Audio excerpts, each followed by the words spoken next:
அம்மையே அம்மை காமாட்சி உமையே. நமஸ்காரம். காமாட்சி சங்கரா சேனல் சார்பாக போன எபிசோடில் சங்கர பக்தர்களாகிய நாமெல்லாம் ரொம்பவும் பக்தியோடும் பரவசத்தோடும் உச்சரிக்கிற ஒரு சொல் பெரிவா அப்படிங்கிற மந்திர சொல். பெரிவா பெரிவாங்கிற அந்த மந்திர சொல்லை நம்ம பொருள் அறிஞ்சு தான் உபயோகிக்கப்படுத்துகிறோமா அப்படிங்கிற ஒரு சந்தேகம் வந்தது. மகாபெரிவா இதை பற்றி எதானு சொல்லிருக்காளா அப்படின்னு பார்த்தோம். ஒரு இடத்துல மகாபெரிவா அதை தெளிவுபடுத்திருக்கா. அது என்னங்கிறத போன எபிசோடில் பார்த்தோம். இப்போ இந்த எபிசோடில் மகாபெரிவா இந்த லோகத்தில் வாழும்போதே நாமளும் சமஸ்த ஜீவராசிகளும் சகல சௌபாகியத்தோடு சௌக்கியமாக வாழ முடியும், அதுக்கான வழிமுறைகளை நம்ம வேதம் சொல்லிருக்கு அப்படின்னு சொல்லியிருக்கா. அதை பற்றி தான் இந்த எபிசோடில் முக்கியமாக பார்க்க போகிறோம். அதுக்கு முன்னால் நான் வழக்கமாக கேட்குற கேள்வியை கேட்குறேன். ஆதி ஆச்சாரியால் நிறையா ஸ்துதிகள் பண்ணிருக்கார், ஏராளமான ஸ்துதி ஸ்தோத்திரங்கள் பண்ணிருக்கார். அதில் ஒரு குறிப்பிட்ட ஸ்துதியில் மட்டும் ஒவ்வொரு ஸ்லோகமும் மந்திரபூர்வமாக சக்தி படித்தது. அந்த ஸ்தோத்திரம் என்ன, அதனுடைய பெயர் என்ன, இதுதான் கேள்வி. இதுக்கான பதில் எபிசோடு முடிவில் சொல்கிறேன். சரியாக இருக்கா பார்த்துங்கோ. இப்போ எபிசோடுக்குள்ளே போகலாம். மகாபெரிவா என்ன சொல்கிறாருன்னா, உலகத்தில் இருக்கக்கூடிய பெரிய மதங்கள், இஸ்லாமிய மதம், கிறிஸ்தவ மதம், அப்படிப்பட்ட பெரிய மதங்கள்லாம் ஒரே கடவுள் அப்படின்னு தான் சொல்கிறது. நம்முடைய இந்து மதமும் ஒரே கடவுள்னு தான் சொல்கிறது. ஆனால் நம்ம இந்து மதத்தில் அந்த ஒரே கடவுள் பல தேவதைகளாக மாறி நமக்கு பல சௌகரியங்களை பண்ணி கொடுக்குறா அப்படின்னு தான் சொல்லிருக்கு. ஒரே ஒரு கடவுள்னு சொல்கிறோம் இல்லையா, அதுக்கு பரமாத்மான்னு பேர். இந்த பரமாத்மாவிலேருந்து வந்த ஒரு ஜீவாத்மா தான் ஒவ்வொரு மனுஷனும் அப்படின்னு சொல்லிருக்கு. நாமெல்லாம் கூட அதுலேருந்து வந்தவர்கள் தான். திருப்பி நாம் அந்த பரமாத்மாவோட போய் ஐக்கியமாகணும். அதுக்கான வழிமுறைகள் தான் நம்ம வேதத்தில் நிறையா சொல்லிருக்கு. அதுதான் உபனிஷத்து என்ன சொல்கிறதுன்னா, தத்துவமசி அப்படின்னு சொல்கிறது. அதாவது நீ அதாகவே இருக்கிறாய் அப்படின்னா, நீ பரமாத்மாவாக தான் இருக்கா, ஆனால் நீ புரிஞ்சிக்காமல் இருக்க. இந்த லோக வாழ்க்கை உன்னை புரிய விட்டாமல் பண்ணுறது, அதை நீ புரிஞ்சுண்டு ஐக்கியமாகணும் அப்படிங்கிறது தான் நம்ம மதத்தினுடைய பிரதானமான தத்துவம். மகாபெரிவா அதை தான் சொல்லிருக்கா. இந்த மதத்தில் இருக்கக்கூடிய ரொம்ப விசேஷமான ஒன்றை பற்றி மகாபெரிவா சொல்கிறா. மற்ற மதங்கள் எதிலையும் இல்லாதது, நம்மளை பொறுத்தவரை இது ரொம்ப ரொம்ப விசேஷமானது. அது யாகம் யஜ்யம் அப்படின்னு சொல்லக்கூடிய தமிழில் வேள்வின்னுவா. அதுதான் மற்ற எந்த மதத்திலும் இல்லாதது, நம்ம இந்து மதத்தில் மட்டுமே இருக்கக்கூடியது. அந்த யாகம் யஜ்யம்னா எப்படின்னு கேட்டால், மந்திரங்களை வாயினால் சொல்லி கைகள்னால் திரவியங்களை எடுத்து அக்னியில் பண்ணுறது, ஹோமம்னு பேர். அது அக்னியில் சமர்ப்பணம் பண்ணுறது. அப்படி நம்ம பண்ணக்கூடிய அதையெல்லாம் எந்த தேவதத்தியை குறித்து மந்திரம் சொல்லி போடுறோமோ அந்த தேவதைக்கு அக்னி பகவான் அதனுடைய சாரத்தை கொண்டு போய் சேர்த்துருவார். அக்னி பகவானுக்குன்னு மந்திரம் சொல்லி போடுவோம், அதை அவர் எடுத்துப்பார்.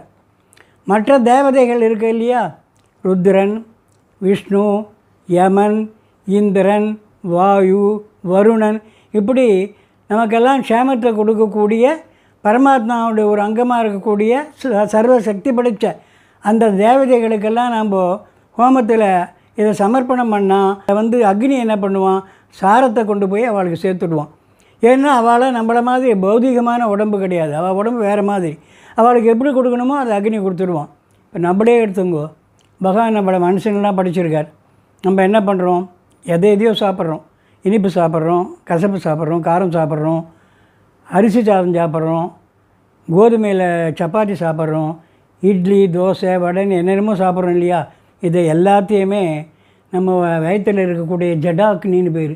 அந்த ஜடாக்னி என்ன பண்ணுறது, ஜீரணம் பண்ணி அதனுடைய சாரத்தை சக்தியை ரத்தமாக நம்ம உடம்பில் அனுப்பிச்சு நமக்கு பலத்தை கொடுக்குறது இல்லையா. பகவானால் படைக்கப்பட்ட நாம் நம்மளை அறியாமல் பகவத் கிருபையினால் இந்த காரியத்தை பண்ணிகிட்டு இருக்கணும் போது சர்வ வல்லமாக படைத்த அந்த தேவதைகள்லாம் நாம் அனுப்பக்கூடிய அந்த திரவியங்களை எடுத்துட்டு எந்த அளவுக்கு நமக்கு திருப்தி அடைஞ்சி நம்ம கேட்டதெல்லாம் நமக்கு கொடுத்துருவா.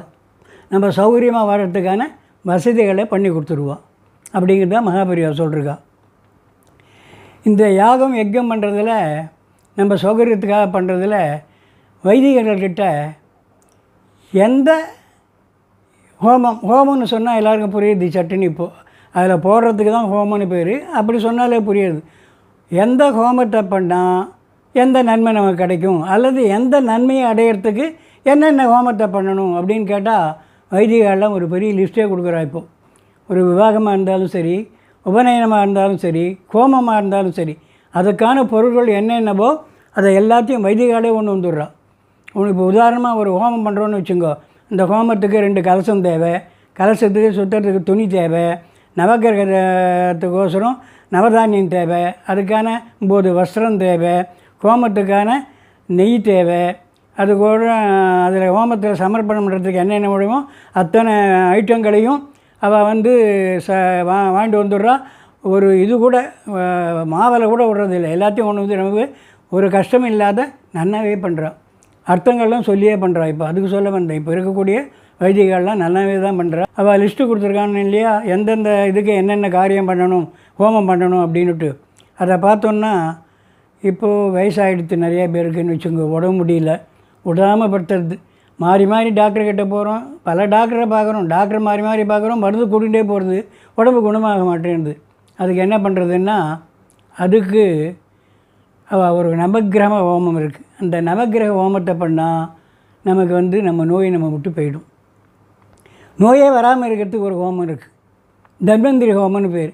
அந்த தன்வந்திரி ஹோமத்தை பண்ணிட்டோன்னா நோயிலேருந்து நம்மளை அவர் காப்பாற்றிடுவார். ஏன்னா அவர் விஷ்ணுவோட அம்சம், கையில் அமிர்த கலசத்தோடு இருக்கார் தன்வந்திரி. தன்வந்திரி ஹோமம் பண்ணால் நோய் வராமல் நம்மளை காப்பாற்றிடுவார். சரி, குழந்தைகளுக்கு படிப்பு வேணும், நல்ல அறிவு விருத்தி அடையணும், அதுக்கு என்ன பண்ணுறது? சரஸ்வதி ஹோமம் பண்ணால் போகும். குழந்தைகளுக்கு அறிவு விருத்தி ஏற்பட்டு நல்ல படிப்பு வரும்.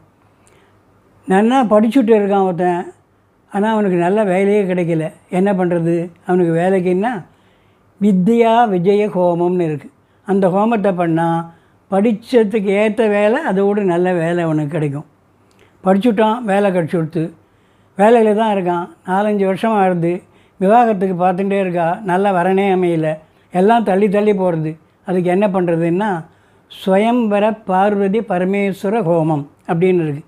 அந்த ஹோமத்தை பண்ணால் விவாகம் ஆகாதவளுக்கு உடனடியாக விவாகம் ஆகிடும். விவாகம் ஆகிடுத்து, எனக்கு வந்து சந்தான பாக்கியம் இல்லை, புத்திர பாக்கியம் வேணுமே, என்ன பண்ணுறதுன்னா அதுக்கு சந்தான கோபாலகிருஷ்ண ஹோமம்னு இருக்குது.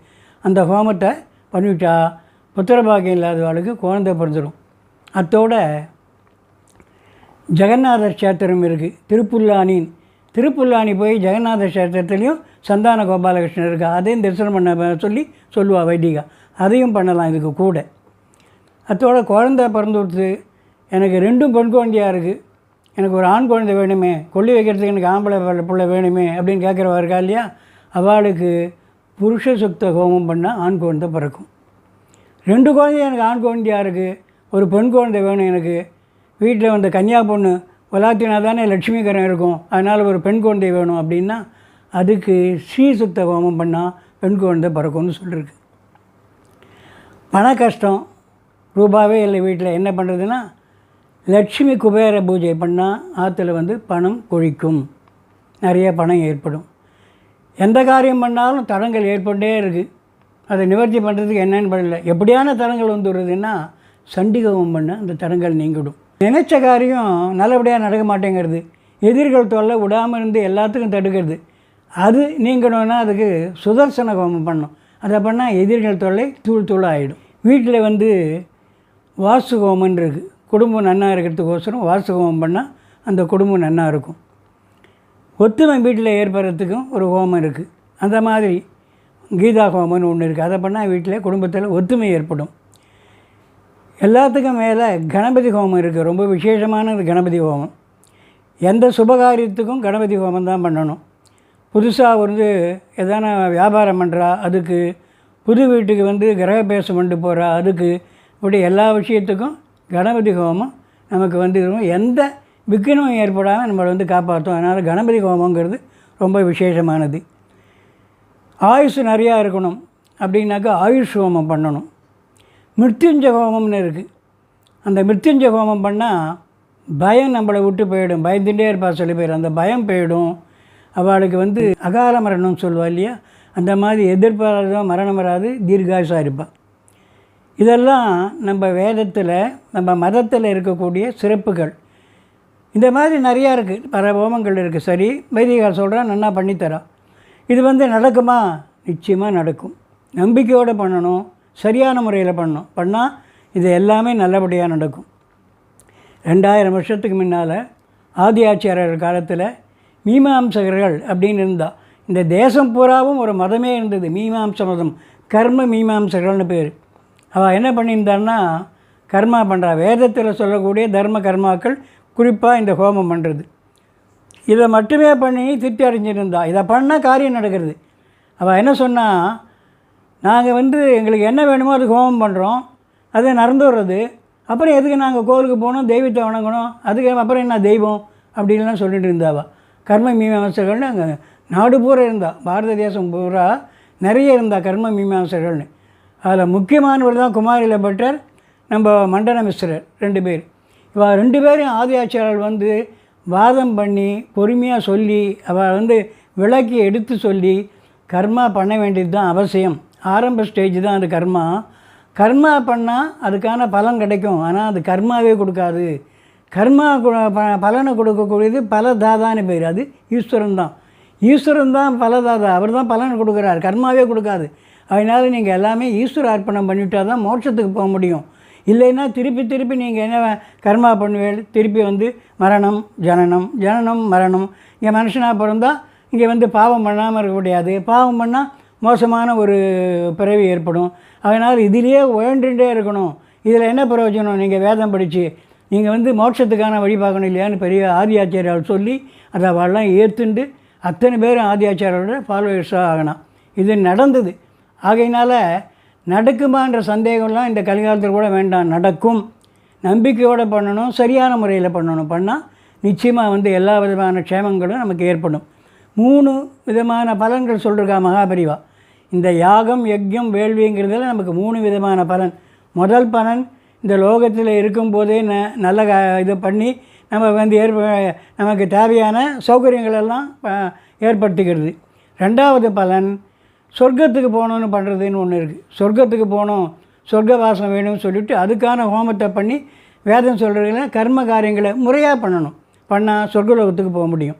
சொர்க்கலோகத்துக்கு போனால் அந்த வாசம் நிரந்தரம் கிடையாது.